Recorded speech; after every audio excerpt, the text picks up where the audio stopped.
Tuhan, kita bersyukur kepada Tuhan karena firman Tuhan terus-menerus kita pelajari, dan penting kita menyadari bahwa sebuah kehidupan normal yang baru, kita perlu membangun fondasi hidup kita, keluarga kita, bisnis kita di atas kebenaran firman Tuhan. Dengan demikian kita menjadi orang-orang yang bijaksana. Karena itu mari kita tidak jemu-jemu untuk terus menghidupi firman Tuhan yang kita terima. Kita sudah belajar ketidaksadaran akan situasi kondisi gereja di Sardis. Mereka hidup tapi ternyata mereka mati. Walaupun Tuhan tidak memuji mereka karena memang di situ tidak ada pujian untuk mereka, tetapi Tuhan memberikan teguran. Dan kita melihat bahwa teguran adalah pelita, teguran adalah terang. Bayangkan kalau tidak ada teguran, di mana gereja di Sardis dalam keadaan tidak sadar situasi mereka. Mereka sedang menuju kehilangan keselamatan karena nama mereka dihapus dari buku kehidupan. Kedatangan Tuhan menjadi jerat, sama seperti situasi yang terjadi pada zaman Nuh dan Lut. Kondisinya orang-orang tidak sadar.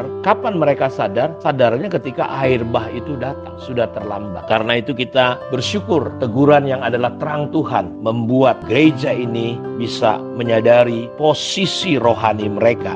Pagi ini kita akan kembali belajar meneruskan. Ternyata memang sulit bagi Tuhan untuk dapat memakai orang-orang yang tidak sepenuh hati, tidak sungguh-sungguh, yang setengah-setengah gantung, istilah orang Batak. Sulit untuk Tuhan menggunakan dan memakai orang-orang yang tidak totalitas. Karena orang yang bimbang, orang yang setengah-setengah, tidak bisa total. Karena Tuhan berkata tidak ada pekerjaanmu yang sempurna. Plero, tanggung-tanggung nih gereja di Sardis, tidak sampai finishing well. Dalam kitab Yakobus 1 ayat 6 sampai 8 dikatakan seperti ini. Hendaklah ia memintanya dalam iman, dan sama sekali jangan bimbang. Sebab orang yang bimbang setengah hati, tidak penuh, tidak segenap hati, sama dengan gelombang laut yang diombang-ambingkan kian kemari oleh angin. Orang yang demikian janganlah mengira bahwa ia akan menerima sesuatu dari Tuhan. Sebab orang yang mendua hati tidak akan tenang dalam hidupnya. Orang yang gak total, gak sepenuh hati, saya mengibaratkan dia seperti kayak mainan yang bawahnya itu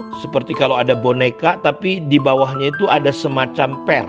Jadi topang oleh kawat per. Setiap disentuh, setiap kena angin selalu akan bergetar dan terus bergoyang. Apakah kekristenan kita seperti itu, Bapak Ibu? Karena kalau hati kita nggak penuh, kita akan menjadi orang yang tidak kuat, mendua hati. Akhirnya kita tidak tenang, seperti kayak mainan itu. Terus bergoyang-goyang, terus nggak kokoh betul-betul. Di gereja nggak tenang, di mana-mana nggak tenang. Kenapa? Karena persoalannya kita tidak sepenuh hati. Apakah kekristenan kita seperti itu? Dan apa yang menyebabkan kita seperti itu? Tidak lain, tidak bukan. Kita lihat bagaimana dengan komitmen kita, keputusan-keputusan yang kita ambil. Apakah kita mau mencintai Tuhan secara total, atau setengahnya ya kita katanya cinta Tuhan, tapi sebenarnya kita cinta dunia. Jadi banyak anak-anak Tuhan, dia mencintai Tuhan, tapi dia sekaligus juga mencintai dunia. Dan mereka berharap dengan kondisi rohani, posisi rohani seperti itu, Tuhan memberkati dan mempercayakan perkara-perkara yang dahsyat dalam hidupnya. Gak mungkin. Pertanyaan saya, di mana Bapak Ibu taruh hatimu? Di mana Anda menaruh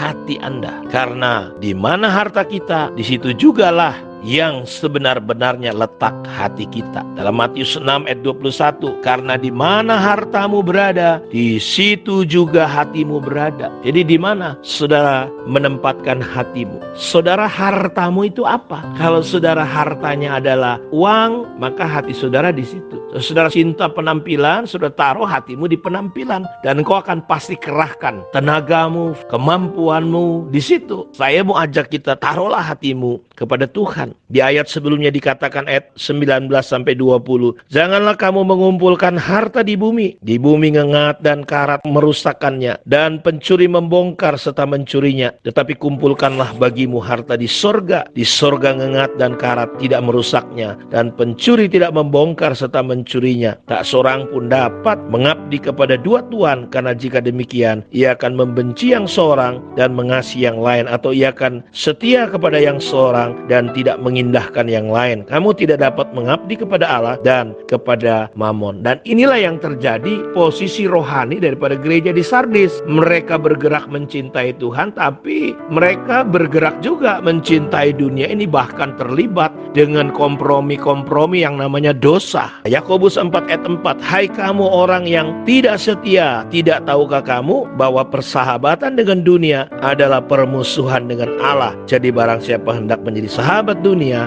ia menjadikan dirinya musuh Allah. Apakah saudara adalah sahabat Allah? Atau saudara adalah sahabat dunia ini? Saudara renungkan baik-baik. Seorang tokoh bernama Paulus, dia berkata dalam Filipi 3 ayat 7-8, apa yang dahulu merupakan keuntungan bagiku, sekarang kuanggap rugi karena Kristus. Malahan segala sesuatu kuanggap rugi, karena pengenalan akan Kristus Yesus Tuhanku lebih mulia daripada semuanya. Oleh karena dialah aku telah melepaskan semuanya itu dan menganggapnya sampah, supaya aku memperoleh Kristus. Tidak lain, tidak bukan. Totalitas kita kepada Tuhan, cinta kita kepada Tuhan akan membuat pandangan kita berubah, bahwa apa yang dahulu menjadi keuntungan, apa yang dulu menjadi pencapaian, kehebatan menurut Paulus, sekarang karena Kristus semuanya kuanggap sampah. Kiranya renungan ini memberkati dan menolong kita semua. Shalom.